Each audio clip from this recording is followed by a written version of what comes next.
Hello, my name is Bianca and welcome to my channel. So, this is going to be the second part in the Clockwork Angel series by Cassandra Clare. All rights go to Cassandra Clare. I realized that I need to react to something. So, prologue. If you haven't seen the prologue, please go back and watch it. It's a very good video. It'll help. I mean, I know some people don't read prologues in general, which is like, okay, I understand. I just generally like prologues, and her prologues tend to have a lot of like information to help you with the series and stuff. So it's just, I would suggest it. And leave a like on that video. So, the prologue, William and Jem. One of my two favorite, buddy characters. Their relationship, we didn't see much of it in the prologue, but that's because it's the first chapter of the first book in a series. But in general, it's just a good relationship. You can tell that Jem just kind of lets Will be Will because William's gonna do what William wants to do, and Jem has you can tell Jem has on multiple occasions tried to stop Will from being Will, and you gotta pick those battles, man. Anyways, we find out that there was a 14-year-old teenager girl that was killed by something. At first they thought it was a demon. Apparently it's not a demon.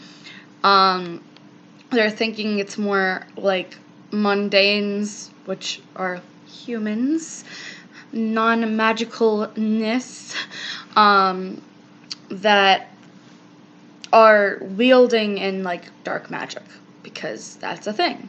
So that's basically our little capture into William and Jem. So then we get into Teresa Gray. Teresa Gray is an awesome ass character. Sorry, but it's true. She's really amazing. I generally like her, and she really fits with the time period and stuff, and how she just but also stranger danger, I would have not gone to, I realized I should have done a little spoiler section. We'll deal with it. Should not have gotten in that carriage. I mean, stranger danger moment. Okay, yes, I would have been I want my brother right here, right now. That's what I would have been like. Because, the world's a scary place. Okay, anyways, I've been talking for 3 minutes now. Let's get to the actual chapter of the book. And I'm really sad because somehow in the process of, yesterday's whateverness, my first page is falling out. I'm so sad. It's falling out. I care a lot about this book, and I'm really sad. So if you guys have any ideas on how to, fix that, because I'd love to, I've never had a page fall out of my book before, so, I'm really sad. Anyways, okay, let's get to the first chapter. So, the next page after the end of the prologue, we get 6 weeks later. So, Chapter 1, The Dark House. Beyond this place of wrath and tears looms but the horror of the shade. William Ernest Henley. Invictus. The sisters would like to see you in their chamber, Miss Gray. Tessa set the book she had been reading down on the bedside table and turned to see Miranda standing in the doorway of her small room, just as she did at this time every day, delivering the same message as she delivered every day. In a moment, Tessa would ask her to wait in the corridor, and Miranda would leave the room. 10 minutes later, she would return and the same thing would happen again. If Tessa didn't come immediately after a few of these attempts, Miranda would seize her and drag her kicking and screaming down the stairs to the hot, stinking room where the Dark Sisters waited. It happened every day of the first week that Tessa had been in the dark house, as she had come to call the place they kept her prisoner. Until eventually Tessa had realized that the screaming and kicking didn't do much good, and simply wasted her energy. Energy that was probably better saved for other things. "One moment, Miranda," Tessa said. The maid bobbed and awkwardly curtsied and went out the room, shutting the door behind her. Tessa rose to her feet, glancing around the small room that had been her prison cell for 6 weeks.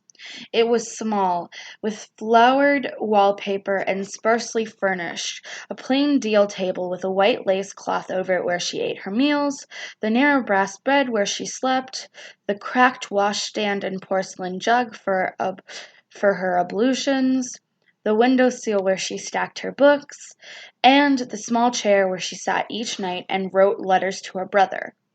Letters she knew she could never send. Letters she kept hidden under her mattress, where the Dark Sisters would not find them. It was her way of keeping a diary, and of assuring herself somehow that she would see Nate again some day and be able to give them to him. She crossed the room to the mirror that hung against the far wall, and smoothed down her hair. The Dark Sisters, as they in fact seemed to be wished to be called, preferred her not to look messy. Although they did not appear to mind her appearance one way or another past that which was fortunate, because her reflection made her wince. There was the pale oval of her face, dominated by hollow gray eyes, a shadowed face with color in its cheeks, of hope in its expression. She wore the unflattering black school marmish dress that the sisters had given her once she had arrived. Her trunk had never followed her, despite their promises, and this was now the only piece of clothing she owned. She looked away quickly. She hadn't flinched from her reflection. Sorry. She hadn't always flinched from her reflection. Nate, with his fair good looks, was the only one in the family generally agreed to have inherited her mother's beauty, but Tessa had always been perfectly content with her own smooth brown hair and steady gray eyes. Jane Eyre had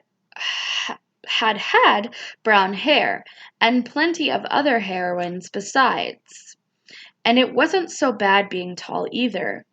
Taller than most of the boys of her age, it was true, but Aunt Harriet had always said that as long as a tall woman carried herself well, she would forever look regal. She didn't look regal now, though. She had looked pinched and bed-dragged, and altogether like a frightened scarecrow. She wondered if Nate would ever recognize her if he saw her today. At that thought, her heart seemed to shrink inside her chest. Nate. He was the one she was doing all of this for. But sometimes she missed him so much it felt like she swallowed broken glass. Without him, she was completely alone in the world. There was no one at all for her. No one in the world who cared whether she lived or died. Sometimes the horror of that thought threatened to overwhelm her and plunge her down into a bottomless darkness from which there would be no return. If no one in the entire world cared about you, did you really exist at all? The click of the lock cut her thoughts off abruptly. The door opened. Miranda stood at the threshold. It is time to come with me now, she said. Miss Black and Miss Dark are waiting. Tessa looked at her in distaste. She couldn't guess how old Miranda was. 1925? There was something ageless about her smooth, round face. Her hair was the color of ditch water, pulled back harshly behind her ears, exactly like the Dark Sister's coachman. She had eyes that protruded like a frog and made her look like she was permanently surprised. Tessa thought they must be related. As they went downstairs together, Miranda marched along with her graceless, clipped gait. Tessa raised her hand to touch the chain around her throat where the clockwork angel hung. It was habit, something she did each time she was forced to see the Dark Sisters. I'm going to pause because I need to get some water. I will be right back. So sorry for that. Hello, I'm back. Sorry about that. I got my makeshift lemonade. It's really good. Just some water, a lemon, and some sweet and low. And we are ready to do this. I had eaten something really salty for lunch, and I just need some thirst. Anyways, so somehow the feel of the pendant around her neck reassured her. She kept hold of it as they passed landing after landing. There were several levels of corridors to the Dark House, though Tessa had seen nothing of it but the Dark Sisters' chambers, the hall and stairs, and her own room. Finally they reached the shadowed cellar. It was dank down there, the walls clammy with an unpleasant moisture, though apparently the sisters didn't mind. Their office was ahead, through a set of wide double doors. A narrow corridor that led in the other direction vanished into darkness. Tessa had no idea what lay down the hallway, but something about the thickness of the shadows made her glad she had never found out. The door of the sisters' office were open. Miranda didn't hesitate but clump inside. Tessa followed after her with great reluctance. She hated this room more than any other place on earth. To begin with, I'm going to scoot back a little bit. My face is completely gutted by shadows and oh no, I'm sorry. Give me a second. So sorry about that. Yeah, I'm gonna just be a little over here. It's like guttered by shadows. Okay. That's a little better. Alright, let's continue. Where was I? Okay, to begin with, it was always hot and wet inside, like a swamp, even when the skies outside were gray and rainy. The walls seemed to seep moisture, and the upholstery of the seats and sofas were always blooming with mold. It smelled strange as well, like the banks of the Hudson on a hot day, water and garbage and silt. The sisters were already there, as they always were, seated behind their enormous raised desk. They were their usual colorful selves. Miss Black in a dress of vibrant salmon pink, and Miss Dark in a gown of peacock blue. Above the brilliantly colored satins, their faces were like deflated gray balloons. They both wore gloves despite how hot the room was. "Leave us now, Miranda," said Miss Black, who was spinning the heavy brass globe that they kept on the desk with one plump white gloved finger. Tessa had many times tried to get a better look at the globe. Something about the way the continents were laid out never looked quite right to her, especially the space in the center of Europe, but the sisters always kept her away from it. "And shut the door behind you." Expressionless, Miranda did as asked. Tessa tried not to wince as the door shut behind her, closing off what little breeze there was in the airless place. Miss Dark tilted her head to the side. Come here, Teresa," Yeah, so I change my voices a lot, but like they're all gonna be around the same kind of evilish. Ugh. Come here, Teresa. Of the two women, she was the more kind, more likely to wheedle and pursue her than her sister, who liked to convince with slaps and hissed threats. And take this. She held something out, a dilapidated bit of pink fabric tied in a bow, the sort that might be used as a girl's hair ribbon. She was used to being handed things by the Dark Sisters now. Things that had once belonged to people, tie pins and watches, mourning jewelry and children's toys. Once the laces of a boot, once a single earring and stained with blood. Take this, said Miss Dark again, a hint of impatience in her voice, and change. Tessa took the bow.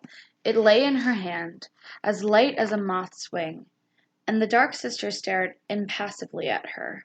She remembered books she had read, novels in which characters were on trial, standing quirkily at the docks of the Old Bay and praying for a verdict of not guilty.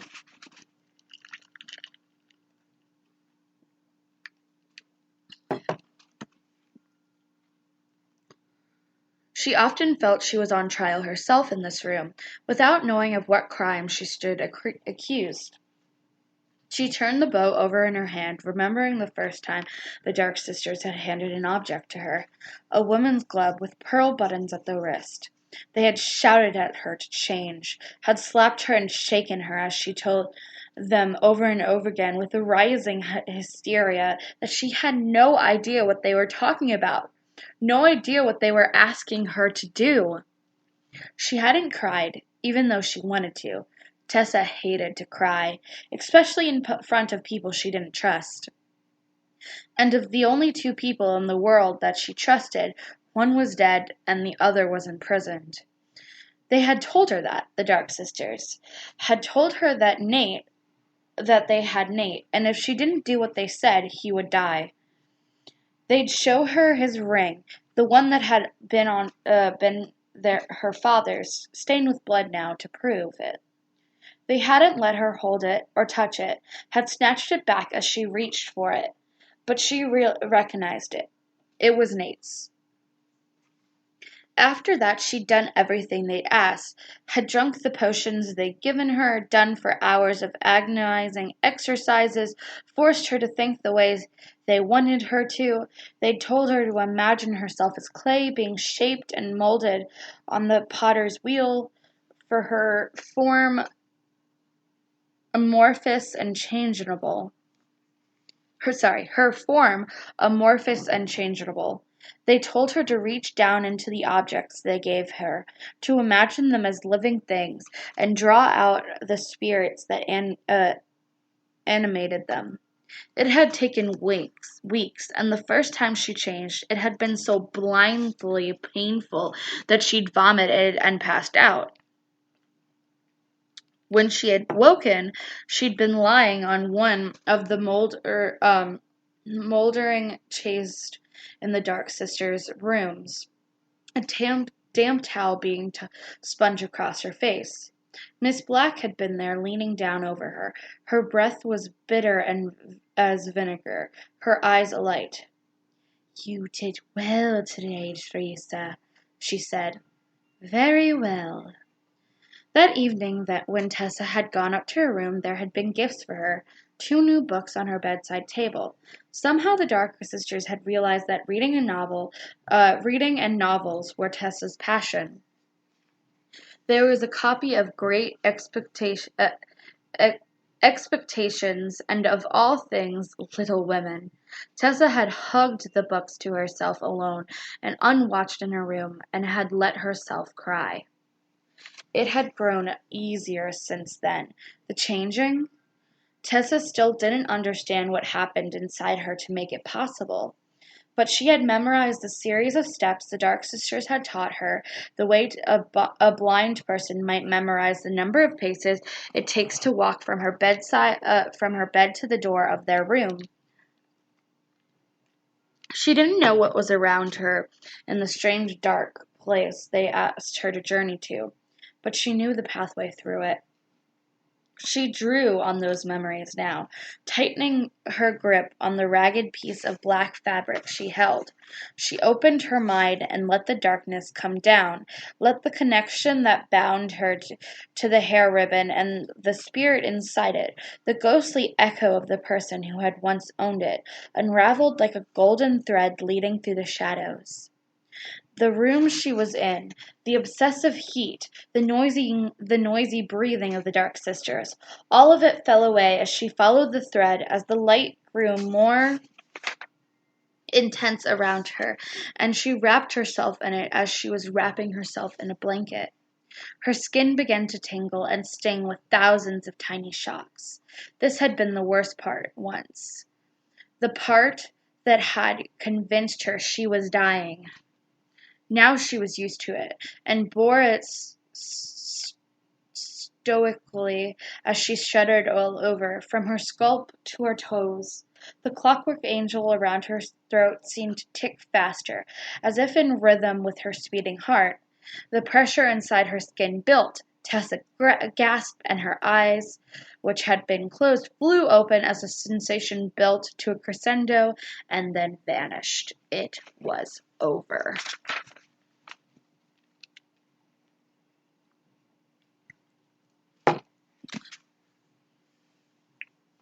Tessa blinked dizzily. The first moment after a change was always like blinking water out of your eyes after submerging yourself in a bath. She looked down at herself. Her new body was slight, almost frail, and the fabric of her dress hung loose, pulling on the floor to her feet. Her hands clasped in front of her, her pale and thin, with chapped tips and bitten nails, unfamiliar alien hands. "What is your name?" Miss Black demanded. She had risen to her feet and was looking down at Tessa with her pale eyes burning. She looked almost hungry. Tessa didn't have to answer. The girl whose skin she wore answered for her, speaking through her the way spirits were said to speak through their mediums. But Tessa hated to think about it that way. The change was so much more intimate, so much more frightening than that. "Emma," the voice that came from Tessa said. "Miss Emma Baylis, ma'am." "And who are you, Emma Baylis?" The voice replied, words tumbling out of Tessa's mouth, bringing strong images with them. Born in Cheapside, Emma had been one of 6 children. Her father was dead, and her mother sold peppermint water from a cart in the East End. Emma had learned to sew to bring in money when she was still a small child. Nights she had spent sitting at the light in her kitchen table, sewing seams by the light of a tallow candle. Sometimes, when the candle burned down and there was no money for another, she would go out into the street and sit below one of the municipal gas lights, using its light to sew by. One second. Sorry. Is that where you were going? Is that what you were doing out in the street the night you died, Emma Baylis?" asked Miss Dark. She was smiling thinly now, running her tongue over her lower lip, as if she could sense what the answer would be. Tessa saw narrowed, shadely streets, wrapped in thick fog, a silver needle working by... I'm so sorry. I'm so sorry about that.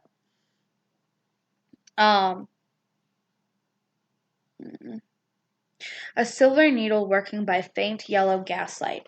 A step muffled in the fog, hands that reached out of the shadows and took hold of her shoulders, hands that dragged her screaming into the darkness.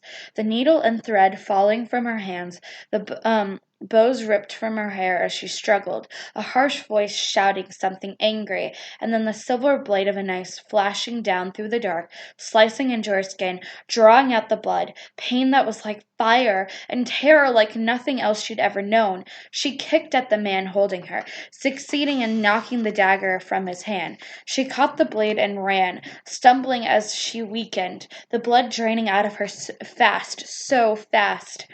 She crumpled in an alley, hearing the hissing scream of something behind her. She knew it was following her. She was hoping she would die before it reached her.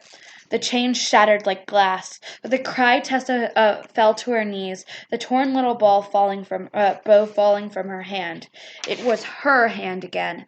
Emma had gone, like a cast-off skin. Tessa was once more alone in inside her own mind.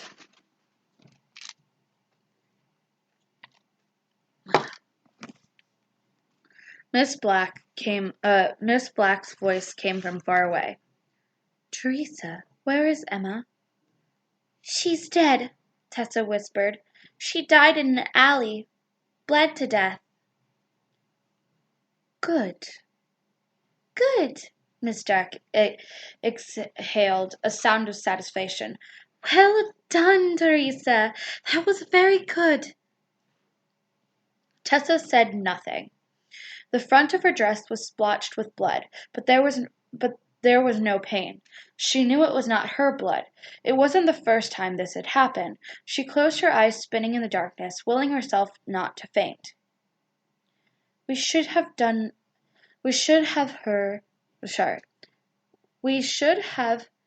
her do this before. We should have had her do this before, said Miss Black. The matter of the Bayless girl has been bothering me. Okay, I have to pause again. I will be right back. So sorry. I'm back now. So sorry about that. Okay. Miss Dark's reply was curt. I was sure she was up to it.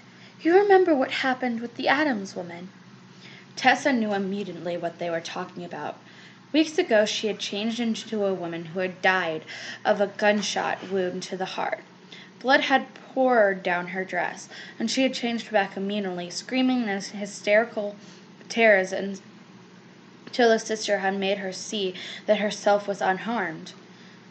She's advanced wonderfully since then, don't you think, sister? Miss Black said. Given what we had to work with in the beginning, she didn't even know what she was. Indeed, she was absolutely unformed clay, Miss Dark agreed. We truly have worked a miracle here. I can't see how the magister could fail to be pleased. Miss Black gave a little gasp. Does that mean, do you think it's time? Oh, absolutely, dear sister. She's as ready as she'll ever be. It's time for our Teresa to meet her master. There was a gloating note in Miss Dark's voice, a sound so unpleasant that it cut through Tessa's blinding dizziness. I have to pause again. I'm so sorry. There's a lot going on right now, but I will continue doing this because good content. I will be right back. I'm back. So sorry about that again. I hate that I have to keep pausing and stuff, but I have a dog and a cat, and so they like to make mischief when they're home alone, and they think they're alone right now, even though I am here. So yeah, I'm so sorry about this. Usually I do not pause in my videos, but as I am the only person here that is capable of dealing with their mayhem, I must take care of them. Okay. Where were we? There was a gloating note in Miss Dark's voice, a sound so unpleasant that it cut through Tessa's a blinding dizziness. What were they talking about?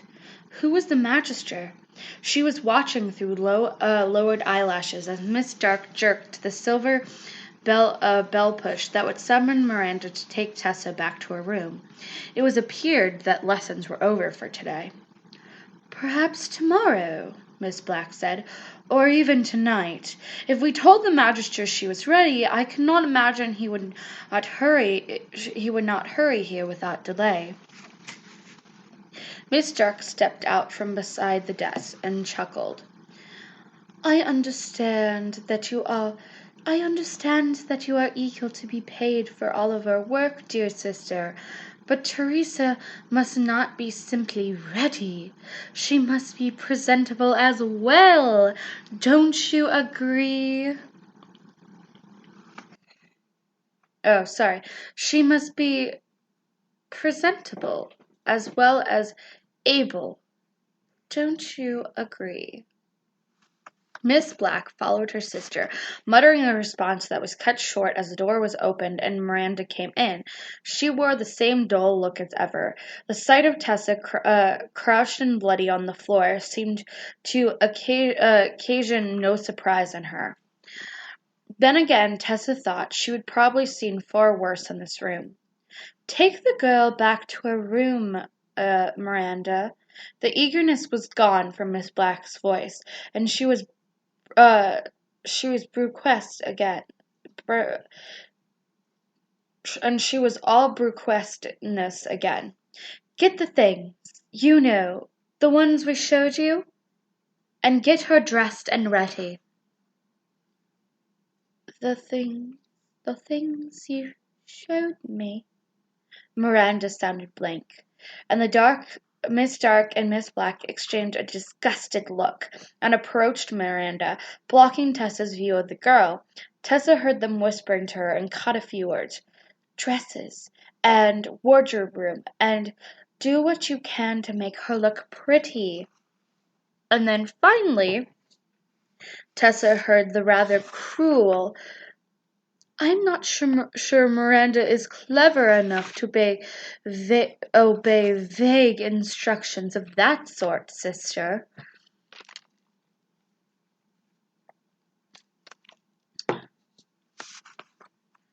Make her look pretty? But what did they care whether she looked pretty or not, when they could force her to look any way they wanted? What did it matter what her true appearance was? And why would the magister care, though it was very clear from the sisters' behavior that they believed he would? Miss Black swept from the room, her sister following behind her, as she always did. At the door, Miss Dark paused and looked back at Tessa. Do remember, Teresa, she said, that this day, this very night, is what all of our preparation has been for. She took hold of her skirts in both bony hands. Do not fail us. She let the door bang shut behind her. Tessa flinched at the noise, but Miranda had always seemed utterly unaffected. In all the time that she had passed in the dark house, Tessa had never been able to startle the other girl or surprise an unguarded expression out of her. Come, Miranda said. We must go upstairs now. Tessa rose to her feet. Slowly, her mind was whirling. Her life in the dark house had been horrible, but she'd realized now, grown almost used to it.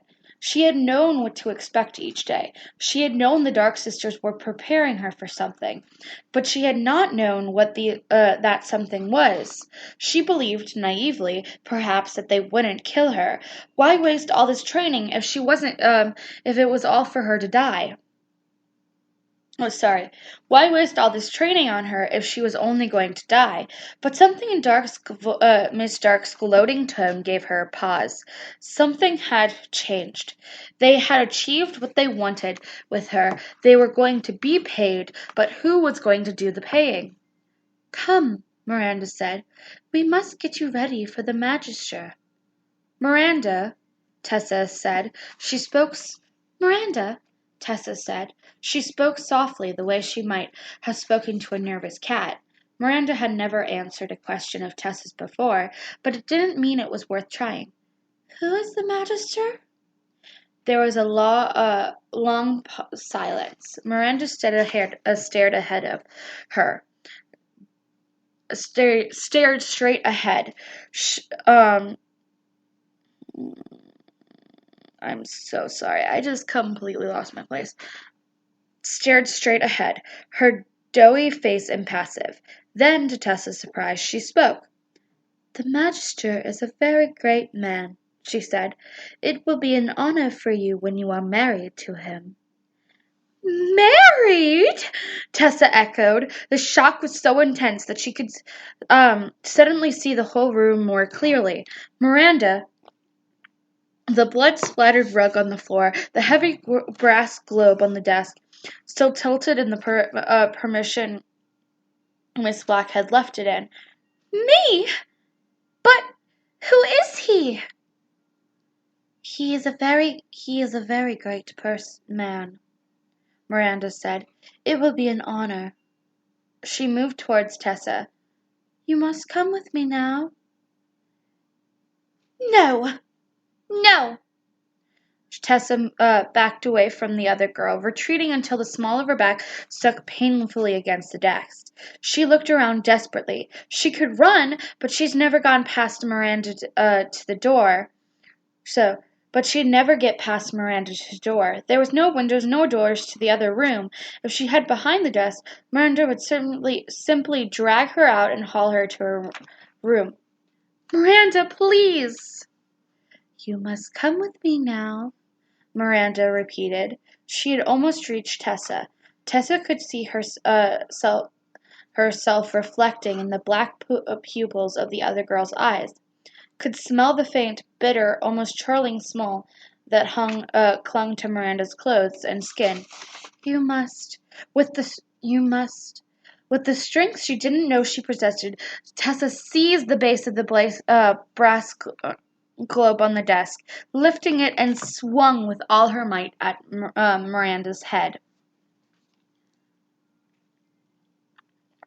It connected with a sickening sound. Miranda reeled back and then straightened.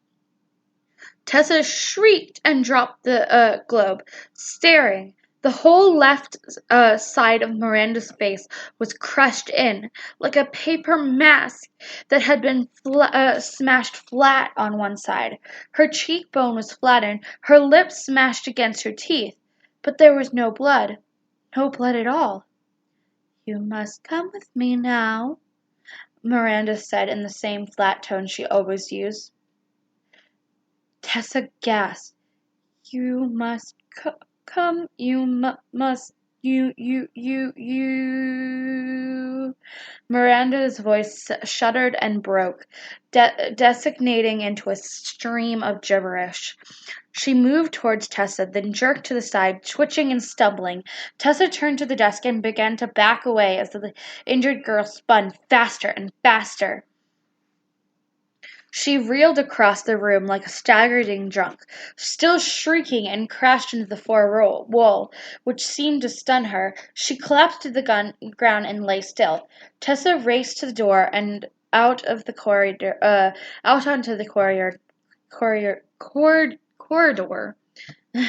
beyond, passing only once, just outside the room, to look back. It seemed, in that brief moment, as if a thread of black smoke was rising from Miranda's prone body, but there was no time to stare. Tessa darted down the hall, leaving the door hanging open behind her. She dashed for the stairs and hurtled up them, nearly tripped over her skirts, banging her knees painfully on one of the steps. She cried out and scrambled on, up to the first landing, where she dashed into the corridor. It stretched out ahead of her, long and curling, disappearing into shadow as she raced down it.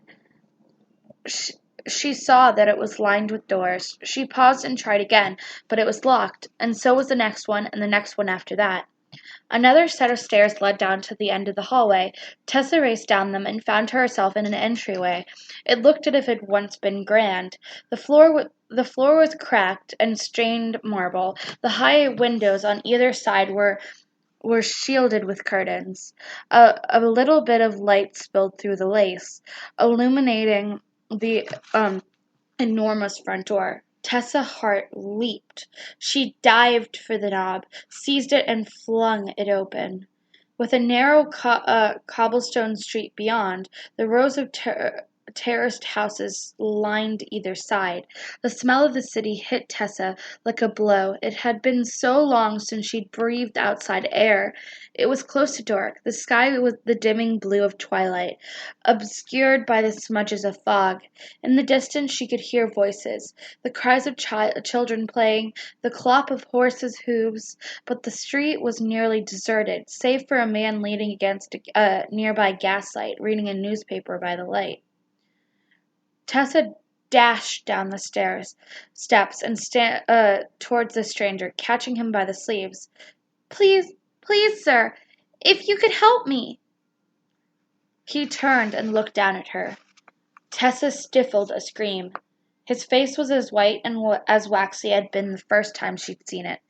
At the docks in Southampton, his bulging eyes still reminded her of Miranda's, and her teeth gleamed with like metal when he grinned. It was the Dark Sisters' coachman. Tessa turned to run, but it was already too late. And that's the end of chapter 1. So sorry again for all the pauses and stuff. Again, my animals, you can't really, gotta let some acceptance happen. Anyways, that's all for this video. Please like, comment, and subscribe. It really helps out. I will respond to every comment and like every comment that is posted. Bye, and have a wonderful day. I am so sorry, my thing.